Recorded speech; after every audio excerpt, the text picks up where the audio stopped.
நபி ஸல்லல்லாஹு அலைஹி வஸல்லம் சொன்னார்கள், இஸ்பாஉல் வுதுஇ அலல் மக்காரிஹ். உங்களுக்கு கஷ்டங்கள் சிரமங்கள் இருக்கின்ற போதும் நீங்கள் வுதுவை பூரணமாக நீங்கள் செய்ய வேண்டும். மறுமை நாளையிலே கை கால் முகம் பிரகாசமானவர்களாக அவர்கள் காட்சியளிப்பார்கள். பள்ளி வாசலுக்கு நீங்கள் அதிக எட்டுகள் வைத்து நடந்து வருவது உங்களுடைய பாவங்கள் மன்னிக்கப்படுவதற்கும் உங்களுடைய அந்தஸ்துக்கள் உயர்த்தப்படுவதற்கும் காரணமாக இருக்கும் என்று சொன்னார்கள். நாம் சுபஹ் தொழுகைக்கு 20 நிமிடங்கள் வாங்கி சென்றதிலே இருந்து நாம் விதிவிலக்கு கொடுக்கிறோம். ஆனால் அவ்வாறு 20 நிமிடங்கள் பிற்படுத்துகின்ற போதும் கூட அந்த சுபஹ் தொழுகையினுடைய நன்மைகள் சற்று கொஞ்சம் குறையும். இந்த அதான் இது இஸ்லாமிய ஒரு ஷியாராக, ஒரு கோஷமாக இது உலகத்திலே ஒலித்துக் கொண்டிருக்கிறது. இதுதான் நேரம் வந்துவிட்டது என்பதற்கான அறிவிப்பு. இதை கேட்டு ஷைத்தான் விரண்டோடிக் கொண்டிருக்கின்றான். எனவே இந்த அதானின் தொழுகைக்குரிய ஒரு ஊடகமாக இது ஆக்கப்பட்டிருக்கிறது.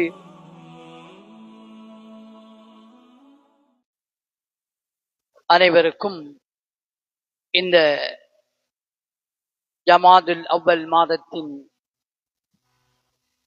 இனிய சலாம். அஸ்ஸலாமு அலைக்கும் வரஹ்மத்துல்லாஹி வபரகாத்துஹு.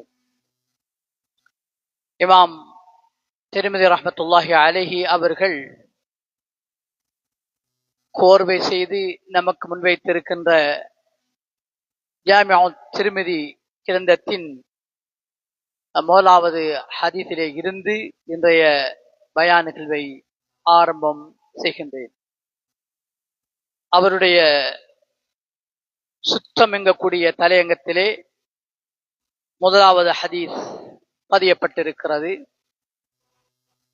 அப்துல்லாஹ் இப்னு உமர் ரலியல்லாஹு தஆலா அவர்கள் அறிவிக்கும் ஹதீஸ், லா துக்பலு ஸலாத்துன் பிகைரி தஹூர். தொழுகை ஆன்மா சுத்தப்படுத்தப்படாமல் அது ஒருபோதும் நிறைவேற மாட்டாது என்கின்ற ஹதீஸை முதலாவதாக பதிவு செய்திருக்கின்றார்கள். இந்த ஹதீஸை இமாம் திர்மிதி ரஹ்மத்துல்லாஹி அலைஹி அவர்கள் பதிவு செய்வதற்கான காரணம், ஒரு மனிதன் அவனுடைய உள்ரங்கம் சுத்தமாக இருக்க வேண்டும், அவனுடைய வெளிப்படை உறுப்புகளும் சுத்தம் பெற்றிருக்க வேண்டும். எனவே ஒரு மனிதனுடைய வணக்கம் அது நிறைவேறுவது அவனது வெளிப்படை உறுப்புகளை அவன் சுத்தம் செய்கின்ற போது அவனுடைய உடல் அந்தரங்க உறுப்புகள் அவை தூய்மைப்படுத்தப்படுகின்றன. அதன் மூலம் அவனுடைய ஆத்மா பரிசுத்தப்படுத்தப்படுகிறது. அப்பொழுது அவனால் செய்யப்படுகின்ற வணக்கம் அல்லாஹு தஆலாவிடத்திலே ஏற்றுக்கொள்ளப்படுகிறது. ஒரு மனிதன் அவனுடைய முகத்தை அவன் கழுவுகின்றான், அவனுடைய கை அவனுடைய தலை மசு செய்யப்படுகிறது, அவனுடைய கால் கழுவப்படுகிறது. இந்த வுது என்பது வெளிப்படையாக ஒரு மனிதனுடைய உறுப்பை அவன் சுத்தப்படுத்தினாலும் அவை அவனுடைய ஆன்மா ஆத்மீக சுத்தம் பெறுவதற்கான அடிப்படை விடயம் என்பதை ரசூலுல்லாஹி ஸல்லல்லாஹு அலைஹி வஸல்லம் அவர்கள் சொல்லியிருக்கிறார்கள். எதற்காக ஒரு மனிதன் அவனுடைய வுதுவை ஆரம்பிக்கின்ற போது அவன் பிஸ்மில்லாஹிர் ரஹ்மானிர் ரஹீம் கூறி அந்த வுதுவை ஆரம்பிக்க வேண்டும்? நபி ஸல்லல்லாஹு அலைஹி வஸல்லம் மற்றொரு ஹதீஸிலே கூறுகின்ற போது, எந்த ஒரு மனிதன் ஒரு காரியத்தை பிஸ்மில்லாஹிர் ரஹ்மானிர் ரஹீம் என்று சொல்லி ஆரம்பிக்கவில்லையோ அந்த விடயம் பரக்கத் குறைந்ததாக, பரக்கத் இல்லாததாக அது கணிக்கப்படுகிறது. அந்த விடயத்திலே அல்லாஹ்வுடைய பரக்கத் கிடைக்கப் போவதில்லை, அல்லது கிடைத்தாலும் போதுமானதாக அது இருக்க போவதில்லை. மற்றொரு ஹதீஸிலே எந்த ஒரு மனிதன் அல்ஹம்துலில்லாஹி ரப்பில் ஆலமீன் என்று சொல்லி ஒரு காரியத்தை ஆரம்பிக்கவில்லையோ அதுவும் பரக்கத் குறைந்ததாக பரக்கத் இல்லாத ஒரு விடயமாக அந்த மனிதனுக்கு இது ஆக்கப்படுகிறது. இங்கு ஒரு மனிதனுடைய தொழுகையை மேற்கொள்வதற்கு அவன் செய்கின்ற வுது, அவன் ஆரம்பத்திலே பிஸ்மில்லாஹிர் ரஹ்மானிர் ரஹீம் என்று அல்லாஹ்வை நினைவு கூற வேண்டும். அல்லாஹு தஆலா எந்த நேரத்திலும் நினைவு கூறப்பட வேண்டும்.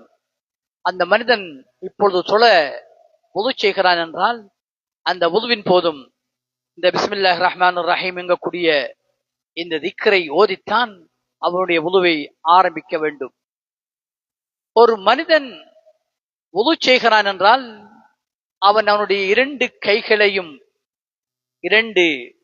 கைகளையும் அவன் கழுவிக்கொள்கிறான் என்கின்ற போது, ஒரு மனிதனுடைய உறுப்புக்கள் சுத்தமடைய வேண்டும் என்பதனால்தான் வுது இஸ்லாம் அவற்றை கட்டாயமாக்கி இருக்கிறது.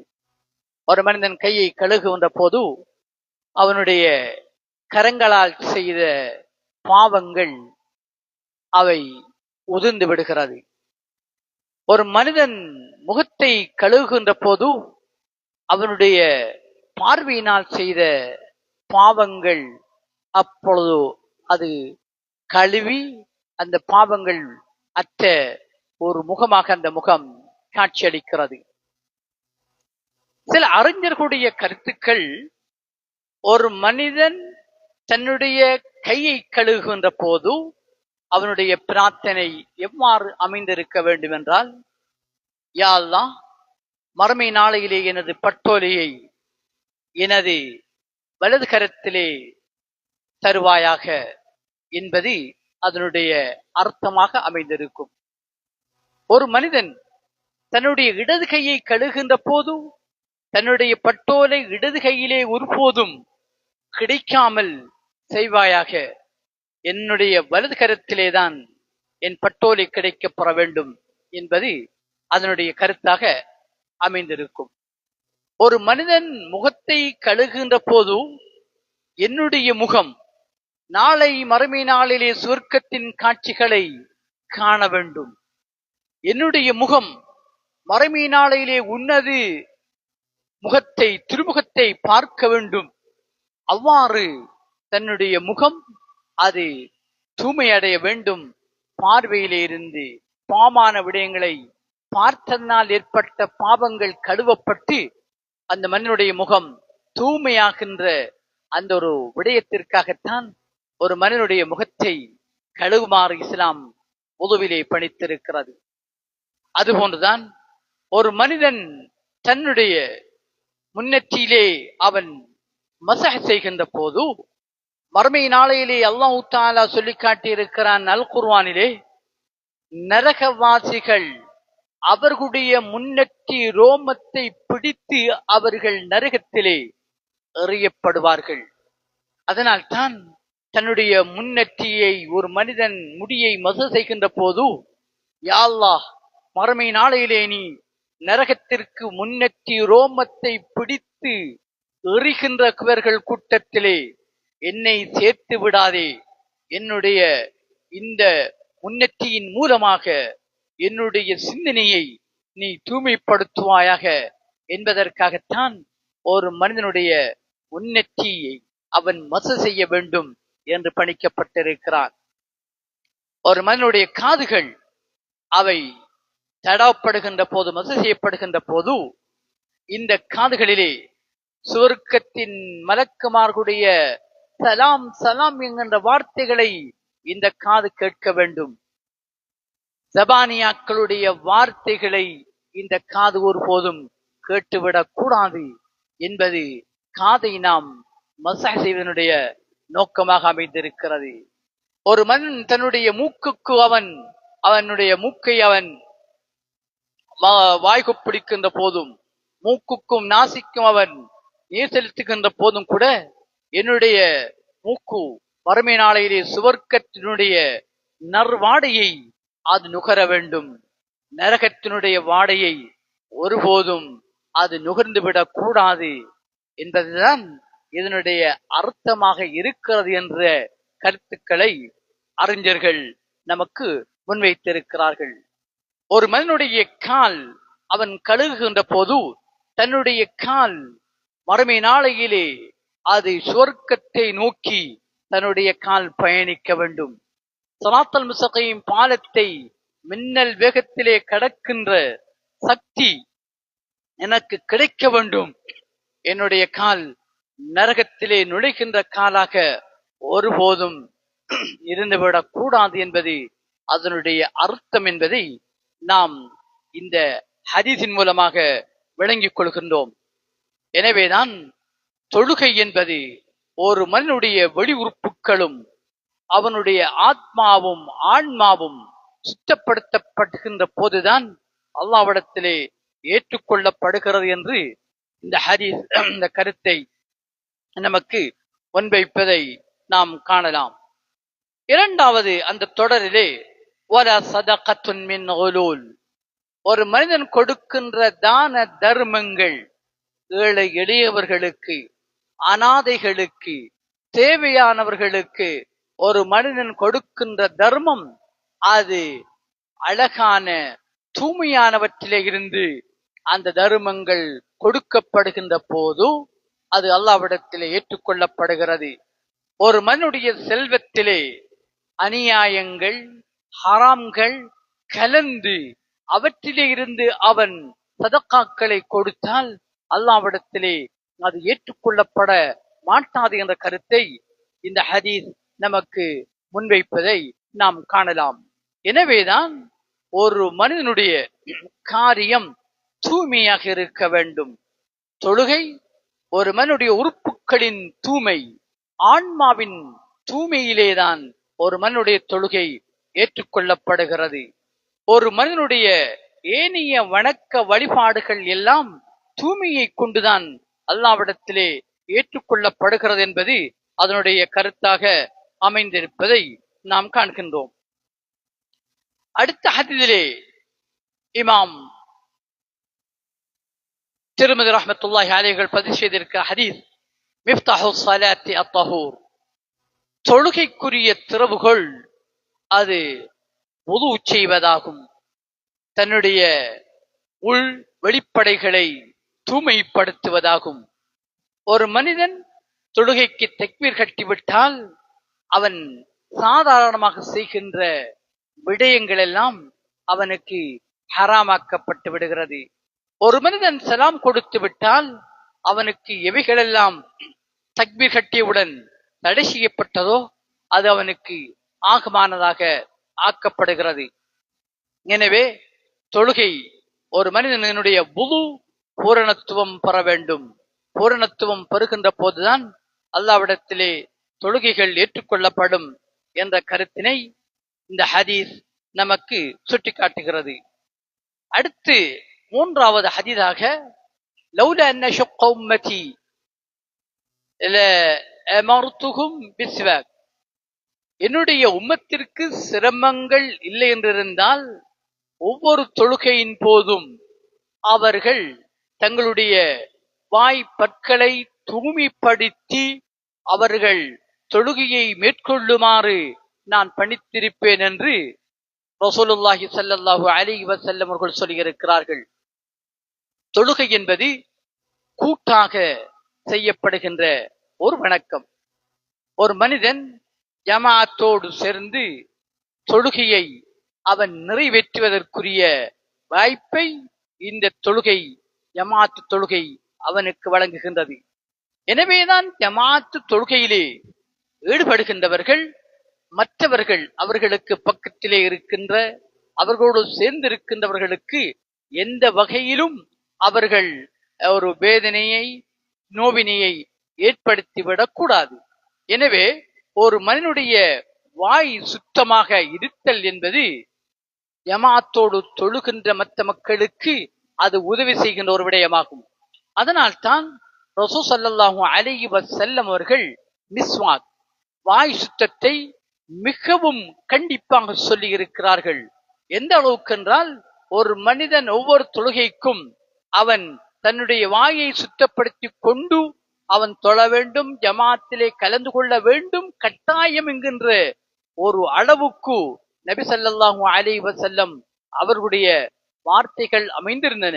ஆனால் அவ்வாறு ஒவ்வொரு வேளையும் அவ்வாறான மிஸ்வாக் செய்து ஒரு மனிதன் தொழுகையை நிறைவேற்றுவது என்பது அவனுக்கு சிரமமாக அமையும் என்ற காரணத்தினால்தான் மிஸ்வாக்கை இஸ்லாம் ஒரு சுன்னத்தான வணக்கமாக அறிமுகப்படுத்தி இருக்கிறது.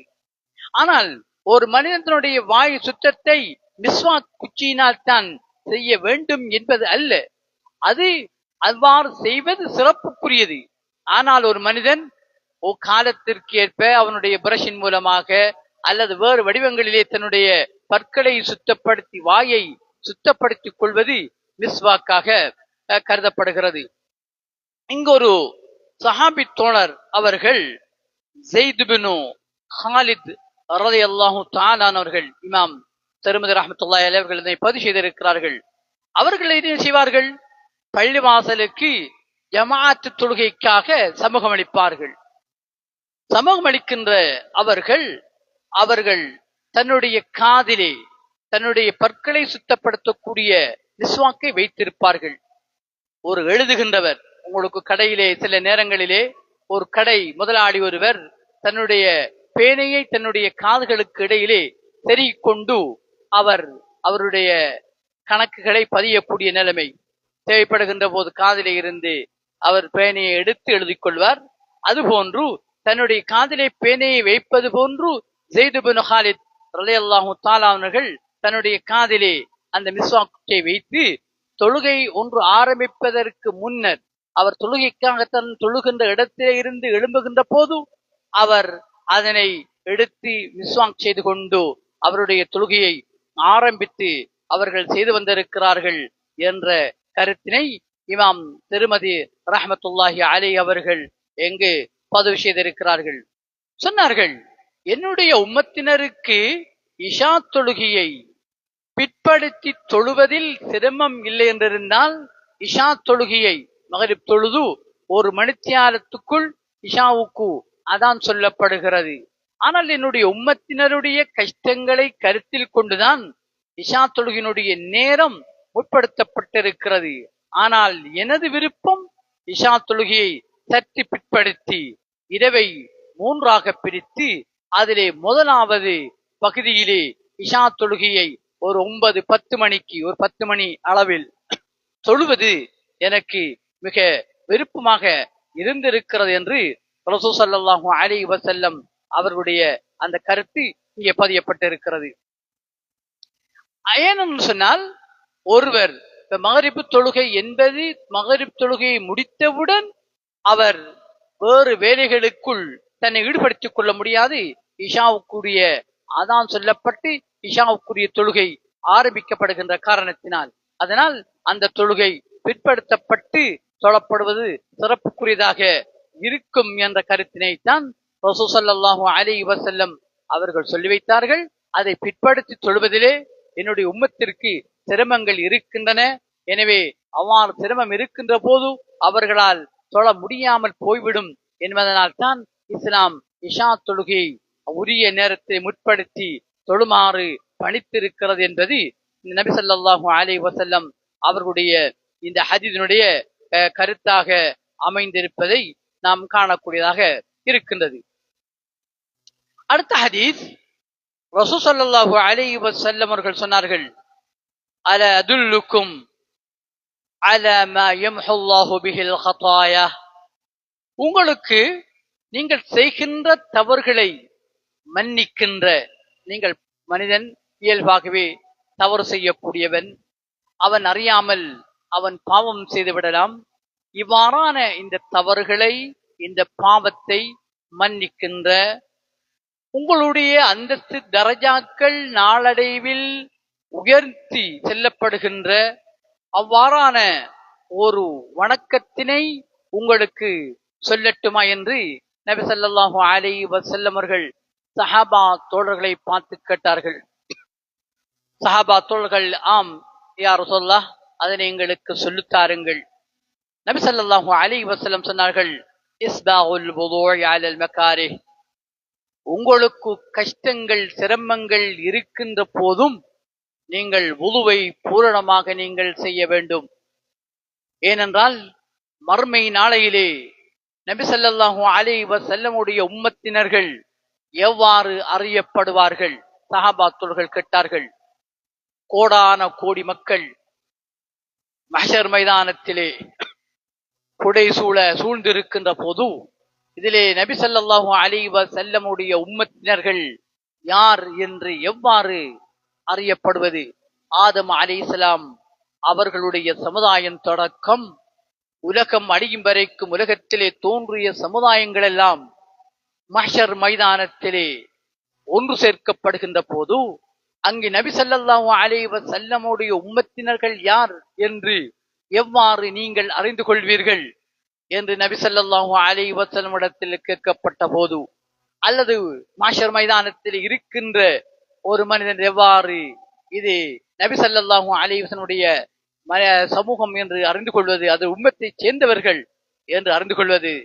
அதற்குத்தான் நபி ஸல்லல்லாஹு அலைஹி வஸல்லம் சொன்னார்கள், உர்ரன் முஹஜ்ஜலீன், மறுமை நாளையிலே என்னுடைய உம்மத்தினர் உலகத்திலே அவர்கள் பரிபூரணமான முறையிலே வுது செய்த காரணத்தினால், உலகத்திலே வுது செய்து அந்த வுதுவின் மூலமாக அவர்கள் தொழுகை, அல் குர்ஆனை ஓதுவது, ஏனைய வணக்கங்கள், இவ்வாறான விடயங்களை அந்த வுதுவை அவர்கள் பயன்படுத்தி செய்த காரணத்தினால் மறுமை நாளையிலே கை கால் முகம் பிரகாசமானவர்களாக அவர்கள் காட்சியளிப்பார்கள். ஒரு மனிதனுடைய முகத்தை கழுவியிருந்தால் அந்த முகம் மறுமை நாளையிலே மிகவும் ஒளியால் அது மிகவும் பளபள என்று அந்த முகம் காட்சியளித்துக் கொண்டிருக்கும்.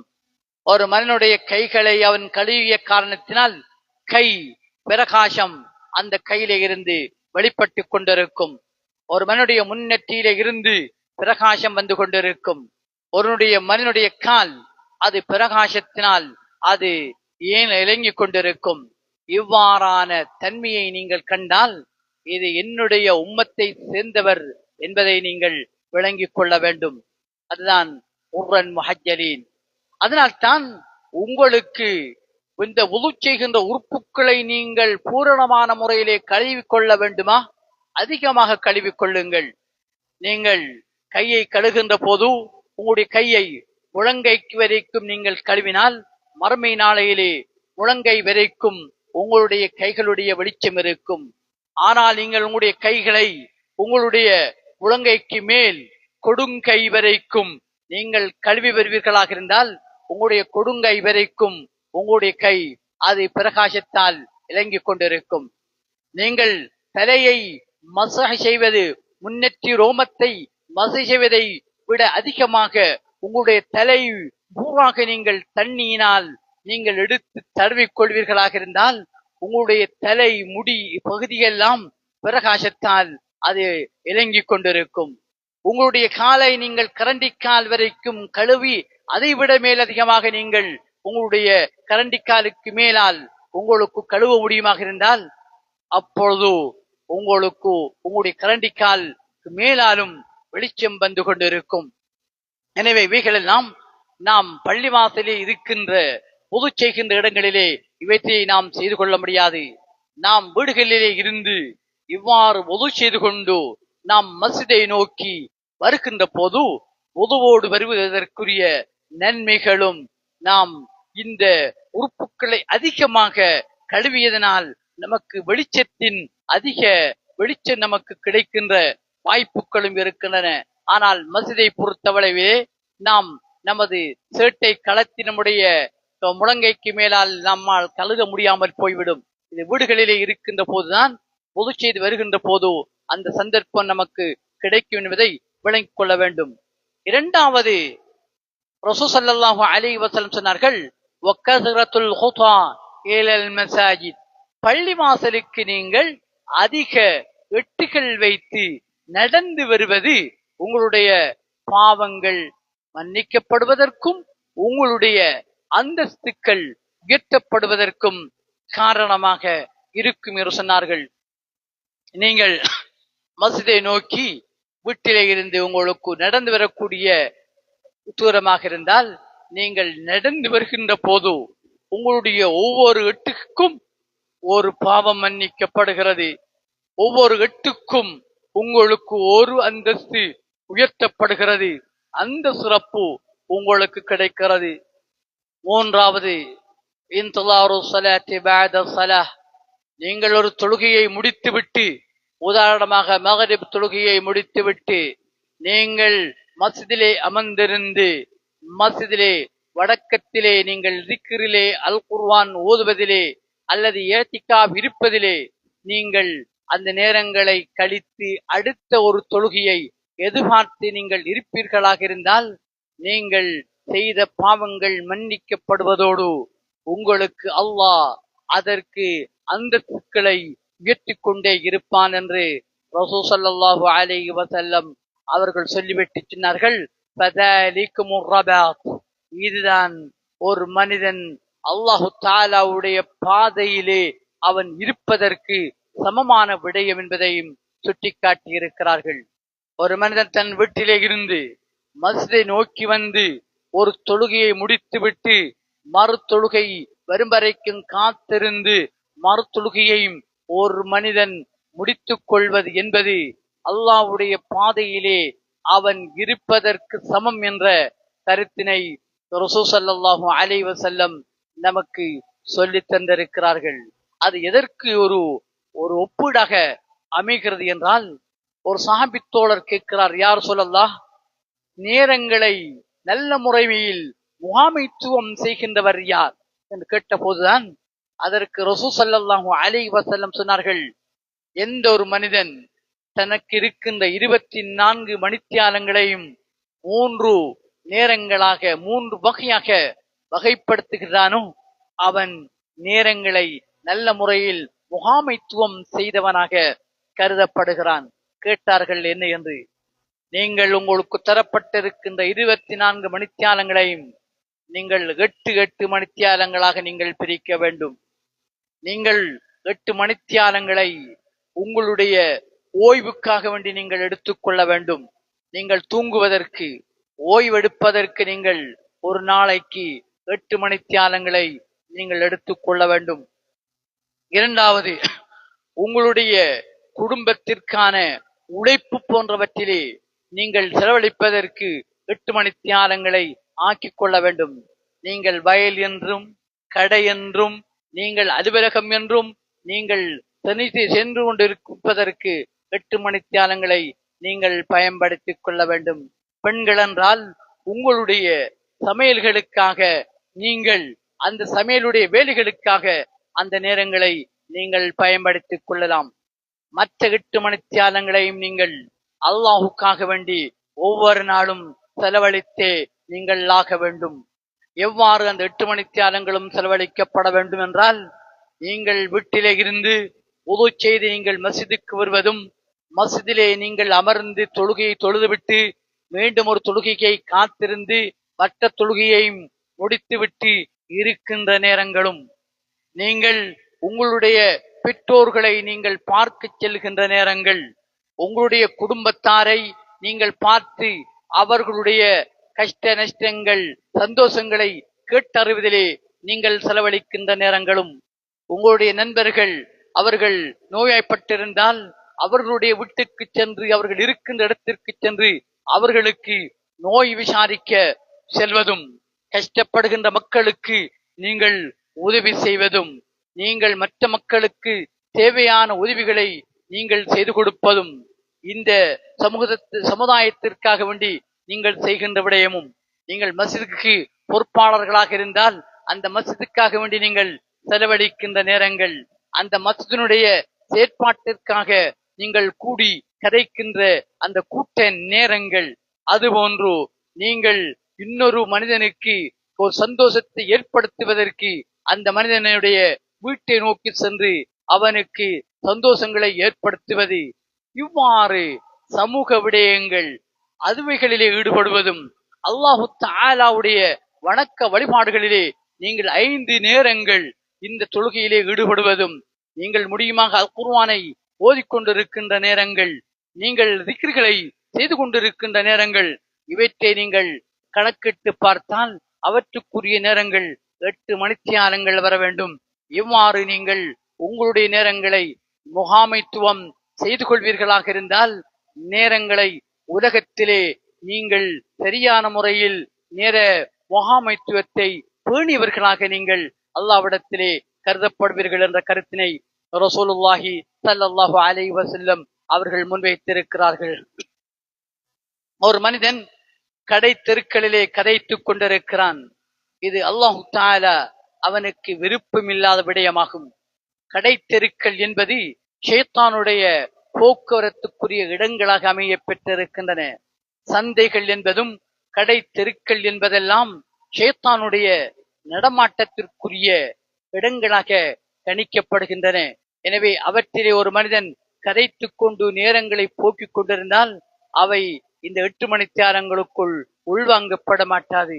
ஒரு அல்லாஹ் தஆலா என்ன விடயத்தை விரும்புகின்றானோ அந்த விடயத்தை செய்வதற்காக ஒரு மனிதன் செலவழிக்கின்ற நேரங்கள் அல்லாஹ் தஆலாவுக்குரிய நேரங்களாக கொள்ளப்படுகின்றன என்பதையும் கருத்திலே வைத்துக் கொள்ள வேண்டும்.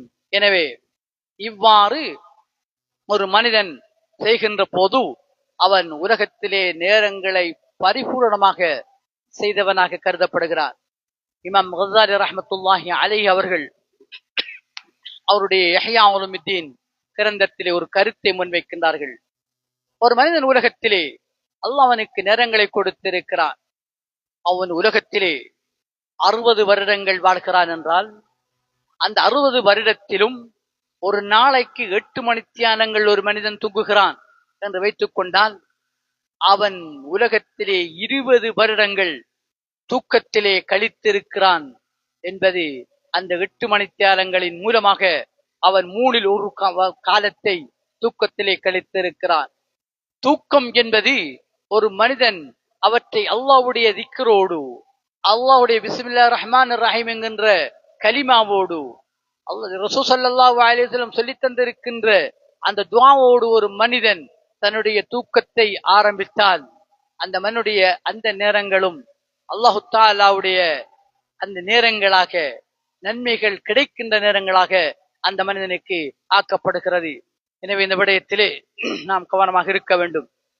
அடுத்த ரசூல் ஸல்லல்லாஹு அலைஹி வஸல்லம் சொன்னார்கள், எந்த ஒரு மனிதன் வுது செய்து அந்த வுதுவை அழகாக செய்கிறான். அழகாக செய்தல் என்றால் கருத்து, ஒரு முறை ரசூல் ஸல்லல்லாஹு அலைஹி வஸல்லம் சஹாபா தோழர்கள் வுது செய்து கொண்டு வந்தார்கள். அவருடைய கால்கள் அவற்றினுடைய குதிகள் நல்ல முறையிலே அது கழுகப்பட்டிருக்கவில்லை. சொன்னார்கள், குதிகள் கழுவப்படாமல் வுது செய்கின்றவர்களுக்கு நரகத்திலே வைல் என்கின்ற ஓடை இருக்கிறது. உங்களுடைய கால்களை சரியான முறையிலே கழுவிக் கொள்ளுங்கள் என்ற கருத்தை ரசூல் ஸல்லல்லாஹு அலைஹி வஸல்லம் சொன்னார்கள். சிலர் வுதுவை மிக ஸ்பீட்டாக கடும் வேகமாக செய்வார்கள். அதனை தவிர்த்து வுதுவுடைய உறுப்புகள் எல்லாம் அவைகளிலே தண்ணி பட்டு சென்றிருக்கிறதா என்ற அந்த உறுதிப்படுத்தலோடு அந்த வுதுவை செய்ய வேண்டும். யார் வுது செய்த அந்த வுதுவை நல்ல முறையிலே பூரணத்துவமாக செய்து அந்த வுதுவை முடிந்ததற்கு பின்னால் அஷ்ஹது அல்லா இலாஹ இல்லல்லாஹு வஹ்தஹு லா ஷரீக லஹ் வ அஷ்ஹது அன்ன முஹம்மதன் அப்துஹு வ ரசூலுஹு என்று இந்த ஷஹாதத் கலிமாவை கூறி வணக்கத்திற்கு தகுதியானவன் அல்லாஹ்தான் என்று நான் சாட்சி சொல்கிறேன், அவனுடைய தூதர் ஸல்லல்லாஹு அலைஹி வஸல்லம் அல்லாஹ்வுடைய அடியானும் அவனுடைய தூதரும் என்று நான் சாட்சி சொல்கிறேன். யா அல்லாஹ், என்னை பாவங்களிலே இருந்து என்னை தூய்மைப்படுத்துவாயாக, பாவங்களுக்கு தௌபா செய்தவர்களிலே என்னை ஆக்குவாயாக. அல்லாஹும்ம ஜஅல்னி மினத் தவ்வாபீன் வஜஅல்னி மினல் முத்தஹிரீன், என்னுடைய வெளிப்புறமும் உள்புறமும் சுத்தம் அடைந்தவனாக என்னை ஆக்குவாயாக என்று எந்த ஒரு மனிதன் ஓதிக்கொள்கிறானோ அந்த மனிதனுக்கு சுவர்க்கத்தினுடைய 8 கதவுகளும் திறக்கப்படுகின்றன.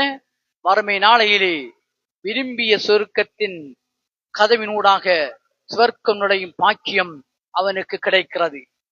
நாளை மறுமை நாளையிலே 8 சுவர்க்கத்தினுடைய கதவுகளிடத்திலே மலக்குமார்கள் அந்த சுவர்க்கத்தின் அந்த வாயிலினூடாக சுவர்க்கம் நுழைகின்றவர்களுடைய பெயர்களை வாசித்துக் கொண்டிருப்பார்கள். சிலருடைய பெயர்கள் 8 சுவர்க்கத்தின் வாயில்களிலும் வாசிக்கப்பட்டுக் கொண்டிருக்கும். இந்த ஹதீதை சொன்னபோது ரசூலுல்லாஹி ஸல்லல்லாஹு அலைஹி வஸல்லம் அவர்கள் சொன்னார்கள், அபூபக்கர் சித்திக் ரலியல்லாஹு தஆலா அவர்களும் ஒருவர் என்று சொன்னார்கள். 8 வாயிலின் ஊடாக அவருடைய பெயர்கள் வாசிக்கப்படும், அவருடைய பெயர் வாசிக்கப்படும். அவர் விரும்பிய அந்த சுவர்க்கத்தின் ஊடாக, விரும்பிய கதவின் ஊடாக, விரும்பிய சொர்க்கத்துக்குள் அவருக்கு நுழைகின்ற வாய்ப்பு அவருக்கு கொடுக்கப்படுகிறது. சிலருடைய பெயர் ஒரு சொர்க்கத்திலே அவருடைய பெயர் வாசிக்கப்படும், ஒரு சுவர்க்கத்தின் கதவடியிலே அவருடைய பெயர் வாசிக்கப்படும். சிலருக்கு 2 கேட், 2 சுவர்க்கத்தின் வாயில்கள், சிலருக்கு 3 சுவர்க்கத்தினுடைய வாயில்கள், 4, இவ்வாறு 8 சுவர்க்கத்தினும் சிலருக்கு 1, 2, 3, 4, 5, 6, 7, 8 என்று வாசிக்கப்பட்டுக் கொண்டிருக்கும். இந்த வுது செய்கின்ற மனிதன் அல்லாஹ்வை நினைவு கூர்ந்து தன்னுடைய வெளிப்படை உட்படை உறுப்புகளின் தூய்மையை, பாவங்கள் அற்றவனாக, தௌபாவிலே ஈடுபட்டவனாக தன்னை ஆக்குகின்ற இந்த பிரார்த்தனையை ஒரு மனிதன் செய்தால் அல்லாஹு தஆலாவிடத்திலே அவன் மறுமை நாளிலே விரும்பிய வாயிலினூடாக விரும்பிய சொர்க்கத்துக்குள் நுழையும் பாக்கியம் அவனுக்கு கிடைக்கிறது என்று ரசூல் ஸல்லல்லாஹு அலைஹி வஸல்லம் அவர்களுடைய ஹதீஸ் நமக்கு சொல்லி காட்டுகிறது. மறுமை நாளையிலே முதலாவது சொர்க்கம் நுழைகின்றவர்கள் யார்? ரசூல் ஸல்லல்லாஹு அலைஹி வஸல்லம் அவர்களுடைய உம்மத்திலே யார் நுழைவார்கள்? பெண்களிலே யார் நுழைவார்கள்? ரசூல் ஸல்லல்லாஹு அலைஹி வஸல்லம் ஒரு முறை ஃபாத்திமா ரலியல்லாஹு தஆலா அவர்கள் கேட்கிறார்கள், யா ரசூலல்லாஹ், பெண்களிலே முதலாவது சொர்க்கம் நுழைகின்றவர் யார்? சொன்னார்கள், மகளே, நீங்கள் அல்ல, ஆனால் விறகு வெட்டியின் மகள்தான் முதலாவதாக பெண்களிலே சொர்க்கம் நுழைவார். இந்த விறகு வெட்டியின் மகள் இவ யார் என்று அறிய வேண்டும் என்று விரும்புகிறார்கள் ஃபாத்திமா ரலியல்லாஹு தஆலா அவர்கள். ஒரு முறை ஃபாத்திமா ரலியல்லாஹு தஆலா அவர்கள் அந்த பெண்மணியுடைய வீட்டுக்கு செல்கிறார்கள். வீட்டுக்கு சென்று கதவை தட்டுகிறார்கள். யார் வந்திருக்கிறீர்கள்? நான் முஹம்மது ஸல்லல்லாஹு அலைஹி வஸல்லம் மகள் ஃபாத்திமா வந்திருக்கிறேன். அதற்கு பதில் வருகிறது, என் கணவர் வீட்டிலே இல்லை, அவரிடத்திலே நான் அனுமதி பெற்று வைக்கிறேன், நாளை நீங்கள் வாருங்கள் என்கின்றார்கள். ஃபாத்திமா ரலியல்லாஹு தஆலா அவர்கள் அங்கே இருந்து தன்னுடைய வீட்டுக்கு திரும்புகிறார்கள். மறுநாள் அவர்கள் போவதற்கு முற்படுகின்ற போது மகன் ஹுசைன் ரலியல்லாஹு தஆலா அவர்களும் கூடவே வருகின்றார். சென்று கதவை தட்டுகின்றார்கள். யார் வந்திருக்கிறீர்கள்? நானும் என் மகன் ஹுசைனும் வந்திருக்கிறேன், மன்னிக்கவும், நான் அனுமதி பெறவில்லை, நான் அனுமதி பெற்று வைக்கிறேன், நாளை வாருங்கள் என்று 2ஆம் நாளும் ஃபாத்திமா ரலியல்லாஹு தஆலா அவர்கள் திரும்பி வருகின்றார்கள். 3ஆம் நாள் அந்த விறகு வெட்டியின் மனைவியை சந்திக்க வேண்டும் என்று புறப்பட்ட ஃபாத்திமா ரலியல்லாஹு தஆலா அவர்களுடன் கூடவே ஹசன் ரலியல்லாஹு தஆலா அவர்களும் சேர்ந்து கொள்கிறார். இப்பொழுது மூவருமாக செல்கிறார்கள். அந்த வீட்டுக்கு சென்றவுடன், யார் வந்திருக்கிறீர்கள்? நான், என்னுடைய மகன் ஹசன், ஹுசைன் ஆகியோரும் வந்திருக்கிறோம். உங்கள் இருவருக்கும் தான், உங்களுக்கும் உங்களுடைய மகன் ஹுசைனுக்கும் தான் நான் அனுமதி பெற்றிருக்கிறேன், நான் அனுமதி பெற்று வைக்கிறேன், நாளை 3வது நாள் நீங்கள் வாருங்கள். 3ஆம் நாள் செல்கிறார்கள். இப்பொழுது கதவை தட்டியவுடன், யார் வந்திருக்கிறீர்கள்? நாங்கள் 3 பேரும். அவர் ரசூல் ஸல்லல்லாஹு குடும்பத்தில் யார் வந்தாலும் அவர்களை அனுமதியுங்கள் என்று சொல்லியிருக்கிறார். எல்லோரும் வாருங்கள் என்று அவர்களை வரவேற்று, என்ன சிறப்பால் அந்த பெண்மணிக்கு அந்த கௌரவம் கிடைக்கப்பெறுகிறது என்பதுதான் ஃபாத்திமா அறிய விரும்பினார்கள். அந்த வளமையான நேரம் வந்த போது தொழுகிறார். தொழுதுவிட்டு தன்னுடைய கணவருக்காக வேண்டி அந்த பெண்மணி மிகவும் நீண்ட ஒரு பிரார்த்தனையை செய்கிறார். ஒவ்வொரு நாளும் தன்னுடைய கணவருக்காக, அவருடைய தொழில் முயற்சிக்காக, அவருடைய ஆரோக்கியத்திற்காக அந்த பெண்ணுடைய பிரார்த்தனைகள் அமைந்திருந்தது. இதுதான் இங்கு குறிப்பிடத்தக்க விடயம். அதனால் மறுமை நாளையிலே பாத்திமா ரலியல்லாஹு தஆலா அவர்கள் ஒரு ஒட்டகத்திலே சுவர்க்கத்திலே அவர்கள் விளிம்பிய வாயிலூடாக அந்த ஒட்டகத்திலே அவர்கள் பயணித்துக் கொண்டிருப்பார்கள் சுவர்க்கத்துக்கு நுழைவதற்கு. அந்த ஒட்டகத்தினுடைய மூக்கண கயிறை பிடித்து முன் அந்த ஒட்டகத்தை இட்டுச் செல்கின்றவராகத்தான் இந்த விறகு வெட்டியினுடைய மனைவி இருப்பார். அதனால் தான் பாத்திமா ரலியல்லாஹு அவர்கள் ஒட்டகத்தின் மேல் இருக்க அந்த ஒட்டகத்தை சுவர்க்கத்திற்கு தன்னுடைய கையால் இழுத்துச் செல்கின்ற அந்த சிறப்பு அந்த பெண்மணிக்கு கொடுக்கப்படுகிறது. மறுமை நாளிலே அவர்கள் முதலாவதாக சொர்க்கனுடைய சிறப்பும் பாக்கியமும் அவர்களுக்கு கிடைக்கப்படுகிறது. இங்கு ஒரு பெண் தன்னுடைய கணவனுடைய சொல் கேட்டு இருக்க வேண்டும். ஒரு கணவனுடைய அந்த கருத்துக்களை அந்த கணவனுக்கு வேதனை நோவினை செய்யாமல் அவற்றை கேட்டு நடக்க வேண்டும். அவருடைய கருத்தில் அவர்களுக்கு பெண்களுக்கு எந்த விதமான அந்த உடன்பாடுகள் இல்லாவிட்டாலும் அந்த கருத்தை மதித்து நடக்கின்ற நிலைமை ஏற்பட வேண்டும். அதனால் அவர்களுக்கு சுவர்க்கம் கிடைக்கிறது என்று ரசூல் ஸல்லல்லாஹு அலைஹி வஸல்லம் அந்த ஹதீஸினுடைய விளக்கமாக அமைந்திருப்பதை உங்களுடைய சிந்தனைகளுக்கும் முன்வைக்க வருகின்றேன். தொழுகை என்பது வணக்கத்திலே ஒரு மனிதன் உலகத்திலே செய்கின்ற வணக்கங்களில் அமல்களில் எது சிறந்தது என்று ரசூல் ஸல்லல்லாஹு அலைஹி வஸல்லம் இடத்தில் கேட்கப்பட்டது. சொன்னார்கள், அஸ்ஸலாத்து லிவக்திஹா, தொழுகையை உரிய நேரத்திற்கு தொழுவதாகும். தொழுகை இதுதான் வணக்கத்திலே சிறந்தது. ஏன் தொழுகையை ரசூல் ஸல்லல்லாஹு அலைஹி வஸல்லம் அவர்கள் சுட்டிக்காட்டி இருக்கிறார்கள் சிறந்த வணக்கம் என்று? உலகத்திலே அல்லாஹ் தஆலாவால் படைக்கப்பட்ட உயிருள்ளவைகள் உயிரற்றவைகள் அனைத்தும் அல்லாஹ்வை வணங்கிக் கொண்டிருக்கின்றன. நாம் இப்பொழுது நடந்து செல்கின்ற மண், அது சுப்ஹானல்லாஹ், அல்ஹம்துலில்லாஹ், அல்லாஹு அக்பர் என்று தஸ்பீஹ் செய்து கொண்டிருக்கிறது. அந்த மண்ணை நாம் மிதித்து நாம் நடந்து செல்கிறோம். அந்த மண்ணை நாம் உழவி வயல் செய்கிறோம். அந்த மண்ணை தோண்டி எடுத்து நாம் வீடு கட்டுகின்றோம்.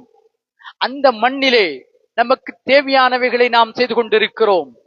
அந்த மண் வெளிப்படுத்தி இருக்கின்ற தாவரங்களை நாம் உட்கொண்டு கொண்டிருக்கிறோம். இப்பொழுது இந்த மண் செய்கின்ற வணக்கத்தை விட நாம் கூடுதலான வணக்கம் செய்ய வேண்டும். அதனால் தான் ஒரு மனிதன் கபரிலே வைக்கப்படுகின்ற போது அவனை கபருடைய 2 ஓரங்களும் நெருக்குகின்றன என்ற ஹதீஸை ரசூல் ஸல்லல்லாஹு அலைஹி வஸல்லம் சொல்லி இருக்கிறார்கள். சஹாபி தோழர் மரணித்த போது அர்ஷினுடைய தூண்கள் அசைக்கின்றன. கபரிலே வைக்கப்படுகின்ற போது கபர் அவரை நெருக்குகிறது. ரசூல் ஸல்லல்லாஹு அலைஹி வஸல்லம் பிரார்த்திக்கின்றார்கள். இது ஒரு மனிதன் உலகத்திலே அல்லாஹு தஆலாவுடைய படைப்பினங்கள் அனைத்தை விடவும் சிறந்த படைப்பினமாக மனிதனை அல்லாஹ் படைத்திருக்கின்ற போது இந்த படைப்பினங்கள் செய்கின்ற வணக்கத்தை மொத்தமாக சேர்த்த அதை ஒரு வணக்கமாக அல்லாஹ் தொழுகையிலே கொடுத்திருக்கிறான். மண் அல்லாஹ்வை தஸ்பீஹ் கொண்டிருக்கிறது. மலைகள் அல்லாஹ்வை நடு இருப்பிலே இருந்து தஸ்பீஹ் செய்து கொண்டிருக்கின்றன. மரங்கள் எல்லாம் அல்லாஹு தஆலாவை நிலையிலே இருந்து தஸ்பீஹ் செய்து வணங்கிக் கொண்டிருக்கின்றன. கால்நடைகள், ஆடு மாடுகள் போன்றவைகள் எல்லாம் அல்லாஹு தஆலாவை ருக்குவுடைய நிலையிலே வணங்கிக் கொண்டிருக்கின்றன. பூமியிலே செல்கின்ற பாம்பு ஏனைய ஊர்வன அனைத்தும் அல்லாஹ்வை சுஜூதிலே வணங்கிக் கொண்டிருக்கின்றன. எனவே நிலையிலே வணங்குகின்ற படைப்பினங்களும், ருக்குவிலே அல்லாஹ்வை வணங்கிக் கொண்டிருக்கின்ற படைப்பினங்களும், இஅ்திதாலிலே அல்லாஹ்வை வணங்குகின்ற படைப்பினங்களும், சுஜூதிலே அல்லாவை வணங்குகின்ற படைப்பினங்களும் நடுகிரிப்பிலே அல்லாஹு தாலாவை வணங்குகின்ற படைப்பினங்கள், வானிலே பறந்து செல்கின்ற இந்த பறவைகள் அல்லாஹு தாலாவை ருக்குடைய நிலையை வணங்கி கொண்டிருக்கின்றன. அனைத்து படைப்பினங்களுடைய வணக்கத்தையும் சேர்த்துத்தான் அல்லாஹு தாலா தொழுகையை அறிமுகப்படுத்தி, நீங்கள் உலகத்திலே படைக்கப்பட்ட ஏனைய படைப்பினங்களை விட சிறந்தவர்கள் ஏன், எல்லா படைப்பினங்களுக்கும் நான் ஒரு வணக்கத்தை கொடுத்திருக்கிறேன், அந்த வணக்கத்தை மொத்தமாக சேர்த்து உங்களுக்கு இப்பொழுது தந்திருக்கிறேன். அவைகளைத்தான் நாம் நிலை என்றும் ருக்கு என்றும் சுஜூத் என்றும் நடுகிருப்பு என்றும் நாம் செய்து கொண்டிருக்கிறோம். எனவே உலகத்திலே நாம் அல்லாவை வணங்கி கொண்டிருக்கின்ற படைப்பினங்களை நாம் உணவாக சாப்பிட்டுக் கொண்டிருக்கிறோம். கடலிலே ஓடிக்கொண்டிருக்கின்ற மீன்கள், அவற்றை நமது உணவாக நாம் உட்கொண்டு கொண்டிருக்கிறோம். அந்த மீன் கடலிலே இருந்து கொண்டு அல்லாஹு தாலாவுடைய கலாம், மாணவர்களுக்கு கடலிலே வாழ்கின்ற மீனினங்கள் அல்லாஹ்விடத்திலே பாவ மன்னிப்பு கேட்டுக் கொண்டிருக்கின்றன, பிரார்த்தனை செய்து கொண்டிருக்கின்றன. அவற்றை எடுத்து நாம் சாப்பிடுகிறோம். நமது ஆடு மாடுகளை நாம் அறுத்து அவற்றை நமது உணவாக நாம் சாப்பிட்டுக் கொண்டிருக்கிறோம். பூமியிலே விளைகின்ற தஸ்பீ செய்து கொண்டிருக்கின்ற தாவரங்களை நமது மரக்கறிகளாக நாம் பயன்படுத்திக் கொண்டிருக்கிறோம். என்றால் இவைகள் செய்கின்ற வணக்கத்தை விட நமது வணக்கம் கூடுதலாக இருக்க வேண்டும். ஒருமுறை ரசூல் ஸல்லல்லாஹு அலைஹி வஸல்லம் அவர்கள் கையிலே மண்ணை அள்ளினார்கள், எடுத்தார்கள். மஸ்ஜித் நபவியிலே அவர்கள் மண்ணிலேதான் அவருடைய தொழுகை இருந்திருக்கிறது. கையிலே மண்ணை எடுத்த போது சுப்ஹானல்லாஹ் சுப்ஹானல்லாஹ் என்று மண்கள் தஸ்பீஹ் செய்த சத்தம் சபையிலே இருந்து சஹாபாக்கள் கேட்டார்கள். இரண்டாவது உமர் ரலியல்லாஹு அபூபக்கர் சித்திக் ரலியல்லாஹு தஆலா கொடுத்தாங்க. அந்த மண்கள் தஸ்பீஹ் செய்த சத்தம் கேட்டது. பின்னர் அபூபக்கர் ரலியல்லாஹு அவர்கள் உமர் ரலியோட கைக்கு மாற்றினார்கள். சுப்ஹானல்லாஹ் சுப்ஹானல்லாஹ் அல்ஹம்துலில்லாஹ் என்று மண்கள் தஸ்பீஹ் செய்தன. உமர் ரலியல்லாஹு தஆலா அவர்கள் பக்கத்திலே இருந்த மற்றொரு சஹாபிக்கு கொடுத்தார்கள். அந்த சத்தத்தை சபையிலே இருக்கின்ற யாரும் கேட்கவில்லை. நபி ஸல்லல்லாஹு அலைஹி வஸல்லம் அதோடு நிறுத்திக் கொண்டார்கள். அவைகள் செய்கின்ற வணக்கம் ஈமானிய பலத்தால் மற்ற மக்களுக்கு கேட்கின்ற நிலைமை இருக்கிறது. அண்மையிலேதான் ஆஸ்திரேலியாவிலே அப்பிள் தோட்டம் நிறைய இருக்கின்றன. அங்கிருக்கின்ற ஆராய்ச்சி விஞ்ஞானிகள் எல்லாம் அந்த அப்பிள் தோட்டத்திலே இருந்து வருகின்ற சத்தங்கள், ஏதோ ஒரு வகையான சத்தம் அங்கே வருவதை அவதானித்து அவர்கள் இப்பொழுது இருக்கின்ற புதிய தொழில்நுட்ப கருவிகளை பயன்படுத்தி என்ன தஸ்பீகள் என்ன சத்தங்கள் என்று பார்க்கின்ற போதுதான் அவைகள் சுப்ஹானல்லாஹ் என்றும் அல்ஹம்துலில்லாஹ் என்றும் அல்லாஹு அக்பர் என்றும் லா இலாஹ இல்லல்லாஹ் என்றும் அந்த ஓசைகளை மிக துல்லியமாக அவர்கள் அறிவித்து இவைகள் அல்லாஹ்வை தஸ்பீஹ் செய்து கொண்டிருக்கின்றன என்ற கருத்துக்களை முன்வைத்திருக்கின்றார்கள். இவ்வாறு உலகத்திலே அல்லாஹு தஆலாவுடைய படைப்பினங்கள் அல்லாஹ்வை வணங்கி கொண்டிருக்கின்ற போது அவைகளுக்கு கெளிகணக்குகள் இல்லை. மண் அதற்கு என்ன இருக்கிறது, கல் என்ன இருக்கிறது, மரம் செடி கொடிகள் இவைகளுக்கு ஏதாவது இருக்கிறதா? இல்லவே இல்லை. அதனால் தான் அல்லாஹு தஆலா சொல்லி காட்டினான், மக்களிலே பலர் இருக்கிறார்கள் அல்லது சிலர் இருக்கிறார்கள், அவர்களுக்கு உள்ளங்கள் இருக்கின்றன, சிந்தித்து பார்க்க மாட்டார்கள். அவர்களுக்கு பார்வை இருக்கும், நல்லவைகளை பார்க்க மாட்டார்கள். காதுகள் இருக்கின்றன, நல்லவைகளை கேட்க மாட்டார்கள். இவர்கள் மிருகங்களை போன்றவர்கள், கல் அனாம். மூன்றாவது, மிருகங்களை விடவும் மோசமானவர்கள் என்று சொன்னார்கள். எதனால்? மறுமை நாளையிலே, அதாவது மனிதனுக்கு அல்லாஹ் தஆலா பகுத்தறிவை கொடுத்திருக்கிறான். பகுத்தறிவில்லாத சில பகுத்தறிவை விடவும் மேலோங்கிய சிறப்பு பெற்றிருக்கிறது குகைவாசிகளுடைய நாய். அது அந்த இளைஞர்களை பின்தொடர்ந்து சென்றது. ஏன்? ஏக வணக்கம், அல்லாஹ்வை அல்லாஹ் மட்டும்தான் வணங்கப்பட வேண்டும், விக்கிரகங்கள் வணங்கப்படக்கூடாது என்ற கருத்தை கொண்ட அந்த இளைஞர்களை பின்தொடர்ந்து நாய் சென்றிருக்கிறது. புது பறவை சுலைமான் அலைஹிஸ்ஸலாம், அதுபோன்று எறும்பு, மக்களே எறும்பு கூட்டமே, சுலைமான் அலைஹிஸ்ஸலாமும் படையும் வருகிறார்கள், உங்களுடைய பொந்துகளுக்குள் நுழைந்து கொள்ளுங்கள், என்ற கருத்தை அந்த எறும்புகள் கூட்டத்திற்கு ஒரு எறும்பு கூறிய விடயம் சுலைமான் அலைஹிஸ்ஸலாம் அவர்களை வியக்க வைத்தது. அந்த எறும்பு கூட சாலிஹ் அலைஹிஸ்ஸலாமுடைய ஒட்டகம் இது போன்று 10 சிந்தனை அற்ற பகுத்தறிவில்லாத பிராணிகளை அல்லாஹ் மறுமை நாளிலே சுவர்க்கத்திற்கு அனுப்பி காட்டுகிறான்.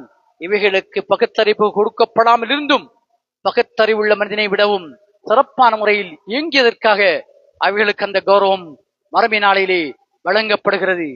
நமக்கு அல்லாஹு தஆலா அவனை தொழுமாறு பணித்திருக்கிறான்.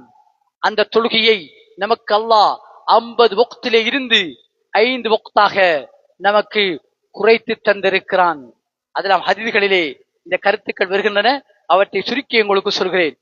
எனவே 50 வக்துகள் 5 வக்துகளாக நமக்கு தரப்பட்டிருக்கின்றன.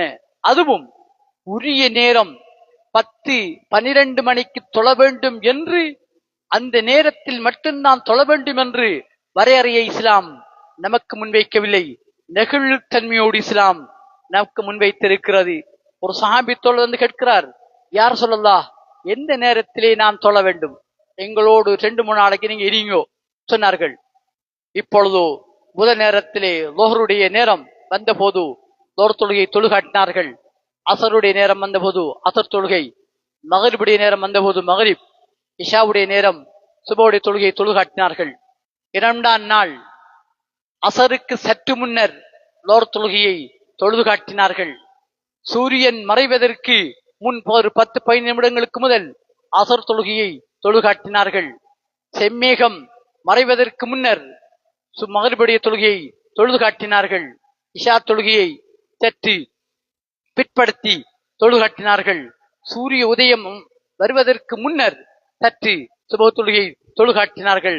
சொன்னார்கள், முதலாம் நாள் நான் தொழுவித்த நேரத்திற்கும் 2ஆம் நாள் தொழுவித்த நேரத்துக்கும் இடைப்பட்ட நேரங்கள் தான் நீங்கள் தொழ வேண்டிய தொழுகை நேரங்கள் என்று நபி ஸல்லல்லாஹு அலைஹி வஸல்லம் அவர்கள் அந்த கருத்தை முன்வைத்தார்கள். லுஹருக்கும் அசருக்கும் இடையிலே சுமாராக ஒரு 3 மணித்தியாலங்கள், அசருக்கும் மகரிபுக்கும் இடையிலே ஒரு 3 மணித்தியாலங்கள், மகரிபுக்கும் இஷாவுக்கும் இடையிலே 1 மணித்தியால நேரங்கள், இஷாவுக்கும் சுபஹுக்கும் இடைப்பட்ட நேரங்கள் ஒரு 7-8 மணித்தியாலங்கள். இந்த நேரங்களை இஸ்லாம் நமக்கு ஒரு ஒரு பிளெக்சிபிளான நேரமாக ஆக்கி வைத்திருக்கிறது. சில சமுதாயங்களுக்கு உரிய நேரத்திலே அவர்கள் தொழ வேண்டும். உதாரணமாக மூசா அலைஹிஸ்ஸலாம் அவருடைய சமுதாயத்திற்கு உடுப்பிலே ஆடையிலே நஜீஸ் பட்டுவிட்டால் அந்த இடத்தை வெட்டி எடுக்க வேண்டும். வெட்டி எடுத்து அந்த இடத்திற்கு வேறு சீலைகளை போட்டு அவற்றை அவர்கள் தைத்தெடுக்க வேண்டும். ஆனால் நமக்கு அவற்றை தண்ணீரினால் கழுவி விட்டால் அது சுத்தமடையக்கூடிய நிலைமைகள். இவ்வாறு நமக்கு அல்லாஹ் தஆலா இந்த உம்மத்தினருக்கு சிறப்பான விடயங்களை தந்திருக்கிறான். எனவே தொழுகை என்பதை ஜமாத்தோடு நாம் தொழ வேண்டும். காரணம், இங்கே ஒரு ஹதீஸ் பதியப்பட்டிருக்கிறது, ஒரு மனிதன் ஆரம்ப நேரத்திலே தொழுவது ரிதுவானுல்லாஹ். வாங்கு சொல்லவுடன் 5-10 நிமிடங்களில் ஒரு மனிதன் தொழுவானாக இருந்தால் அல்லாஹு தஆலாவுடைய திருப்தி அந்த மனிதனுக்கு கிடைக்கிறது, அல்லாஹ்வுடைய அருள் கிடைக்கிறது. ரிதுவானுல்லாஹ் அல் வக்துல் அவ்வல் மின ஸலாஹ் ரிதுவானுல்லாஹ். அல்லாஹ்வுடைய திருப்தி, அல்லாஹ்வுடைய அருள் ஒரு மனிதனுக்கு கிடைக்கப்படும். ஒரு மனிதன் தொழுகையை கடைசி நேரத்தில் தொழுவானாக இருந்தால் அஃவுல்லாஹ், அல்லாஹ்வுடைய மன்னிப்பு அவனுக்கு கிடைக்கும். அவனுக்கு அல்லாஹ்வுடைய அருள் கிடைக்காது.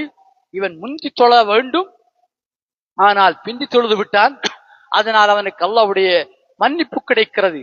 தொழுகையை கடுமையாக லேட்டாக்கி நாம் தொழக்கூடாது. ஏனென்றால் தொழுகையினுடைய பாங்கு சொன்னதிலே இருந்து ஒரு மனிதன் ஒதுவெடுத்து, பாங்கு சொன்னதற்கு பிறகு ஒதுவெடுத்து அந்த ஒதுவோடு 2 ரக்காத்துக்கள் சுன்னத்துக்களை ஒரு மனிதன் தொழுகின்ற நேரம் அளவு, அதனை அடுத்து அந்த மனிதன் பர்த் தொழுகையை தொழ வேண்டும். அப்பொழுது அந்த தொழுகைக்கு வழங்கப்படுகின்ற நன்மைகள் மிக மிக அதிகம். ஆனால் நாம் சுபஹ் தொழுகைக்கு 20 நிமிடங்கள் வாங்க சின்னதிலே இருந்து நாம் விதிவிலக்கு கொடுக்கிறோம். ஆனால் அவ்வாறு 20 நிமிடங்கள் பிற்படுத்துகின்ற போதும் கூட அந்த சுபஹ் தொழுகையினுடைய நன்மைகள் சற்று கொஞ்சம் குறையும். நாம் தொகர் தொழுகையை 10 நிமிடங்களில் இப்பொழுது நேரங்கள் 15 நிமிடமாக ஆக்கப்பட்டிருக்கிறது. ஏனென்றால் நாம நேரங்களை ஆட்களுடைய தோதுகளுக்குத்தான் நாம் ஆக்கிக் கொள்வது. மத்தாக்கள் ஜமாத்தோட சேர்ந்து கொள்ளணும்ங்கிறதுக்காக வேண்டிதான் நாம் நேரங்களை ஆக்குகிறோம். சில இடத்தில் சுப தொழுகை அரை மணி நேரத்துக்கு பிறகுதான் சுப தொழுகை இடம்பெறும். சில இடங்களில் 25 நிமிடங்களுக்கு பிறகு தொழுகையை அதனுடைய ஆரம்ப நேரங்கள், அந்த ஆரம்ப நேரங்களில் நிறைவேற்றுவதுதான் ஒரு மனிதனுக்கு அந்த நன்மைகள் கூடுதலாக கிடைக்கும். நேரங்கள் சற்று சற்று பிந்த பிந்த அந்த நன்மைகள் கிடைப்பது சற்று சற்று குறைவடைந்தே கொண்டே செல்லும். எனவே ஒரு மனிதனுக்கு ஆரம்ப நேரத்தில் அல்லாஹ்வுடைய அருள் இருக்கிறது. பெண்களின் தான் வீடுகளிலே வாங்கு சொல்லிவிட்டால் அவருடைய முதன்மையான வேலை தொழுகையை நிறைவேற்றுவது. சமையலில் இருந்தாலும் கூட சற்று அவர்கள் நேரங்களை ஒதுக்கி தொழுகைக்கு முன்னுரிமை கொடுக்க வேண்டும். ஏனென்றால் இப்பொழுது அதான் சொல்லப்பட்டு அந்த அதானின் மூலமாக அழைப்பு விடுக்கப்படுகிறது. மக்களை எவ்வாறு தொழுகைக்கு அழைப்பது, அந்த ஹதீஸ் இங்கே பதியப்பட்டு இருக்கிறது. சஹாபா தோழர்கள் சேர்ந்து கலந்தாலோசிக்கின்றார்கள், எவ்வாறு அழைப்பது. சொன்னார்கள், நாம் குழல் ஊதுவோம். யூதர்கள் அவங்க என்ன செய்வாங்கண்டா குழல் ஊதுற, அந்த குழலை ஊதி மக்களை தொழுகைக்கு அழைப்போம். மற்றும் சில சஹாபாக்கள் சொன்னார்கள், கிறிஸ்தவர்கள் பெல் மணி ஓசை அடிப்பார்கள், அப்படி அடித்து பள்ளிவாசலுக்கு அழைப்போம். மற்றும் சில சொன்னார்கள், நெருப்புணைங்கள் நெருப்பை மூட்டி அந்த நெருப்பு வெளிச்சத்திலே இப்பொழுது தொழுகைக்குரிய நேரம் வந்துவிட்டது என்று செய்வோம். முடிவு எதுவும் எடுக்கப்படாமல் அந்த கூட்டம் 2-3 நாட்களாக அப்படியே கூட்டம் முடிவடைந்து செல்கிறார்கள். ஒரு இரவு அப்துல்லாஹ் இப்னு ஸைத் ரலியல்லாஹு தஆலா தூங்கிக் கொண்டிருக்கிறார்கள். ஒரு மனிதன் கையிலே பெல்லோடு வருகிறார். பெல், இந்த பெல்லை நீங்க இந்த பெல்லை நீங்கள் விப்பேலா கேட்டார்கள். எதற்காக வேண்டி? நாங்கள் தொழுகைக்கு இதனை கொண்டு பெல் அடித்து அழைப்பதற்கு. சொன்னார்கள், இதைவிட உங்களுக்கு சிறந்த ஒன்றை நான் சொல்லித் தருகிறேன் சொல்லிவிட்டு அல்லாஹு அக்பர் அல்லாஹு அக்பர் அல்லாஹு அக்பர் அல்லாஹு அக்பர் என்கின்ற அதானை சொல்லிக் கொடுத்தார்கள். கடைசி வரைக்கும் அந்த அதான் சொல்லப்பட்டது. அன்று காலை விடிந்த போது ரசூல் ஸல்லல்லாஹு அலைஹி வஸல்லம் யார் சொல்லலாம், நான் ஒரு இரவு கனவு கண்டேன், இவ்வாறு அவர் என்னைக்கு சொல்லித் தந்தார். சொன்னார்கள், பிலால் இதை அதானை கூறுங்கள் என்று சொன்னார்கள். இந்த அதான் கூறப்படுகிறது. வீட்டிலே உமர் ரலியல்லாஹு தஆலா காதிலே இந்த அதானுடைய சத்தம் விழுகிறது. அவரும் தன்னுடைய ஆடையை, தன்னுடைய ஜிப்பாவை ஒரு கையிலே நிலத்தில் இழுபட ஓடோடி வருகிறார். யா ரசூலல்லாஹ், இந்த கனவையும் நான் கண்டேன், இது போன்ற கனவை நான் கண்டிருக்கிறேன் என்று அவரும் சொல்கிறார். அன்றிலே இருந்துதான் அதான் அறிமுகப்படுத்தப்படுகிறது. இந்த அதான் இது இஸ்லாமிய ஒரு ஷியாராக, ஒரு கோஷமாக இது உலகத்திலே ஒலித்துக் கொண்டிருக்கிறது. இதுதான் நேரம் வந்துவிட்டது என்பதற்கான அறிவிப்பு. இதை கேட்டு ஷைத்தான் விரண்டோடிக் கொண்டிருக்கின்றான். எனவே இந்த அதானின் தொழுகைக்குரிய ஒரு ஊடகமாக இது ஆக்கப்பட்டிருக்கிறது. ஆகவேதான் நாம் தொழுகை பற்றிய இன்னும் பல ஹதீஸ்களும் இருக்கின்றன. ஆனால் அடுத்த நாளைக்கு உங்களுக்கு அதை பற்றிய சிறப்புகளை சொல்வார்கள். எனவே இன்று வந்திருக்கக்கூடிய ஹதீஸ்களிலே சுத்தம் பற்றியும் சில முக்கியமான ஹதீஸ்களை தொழுகை பற்றியும் உங்களுடைய கவனத்துக்கு கொண்டு வந்திருக்கின்றேன். ஆகவே எல்லாம் அல்லாஹ் சுப்ஹானஹு வ தஆலா நம் மனிதர்களுக்கும் இந்த ஹதீஸ் மஜ்லிஸினுடைய கருத்துக்களை கேட்டு மூடிமானவர்களை எங்களுடைய வாழ்க்கையிலே பின்பற்றி நடப்பதற்கு எல்லாம் அல்லாஹ் சுப்ஹானஹு வ தஆலா நம் மனிதர்களுக்கும் தௌஃபீக் செய்தல்வானாக.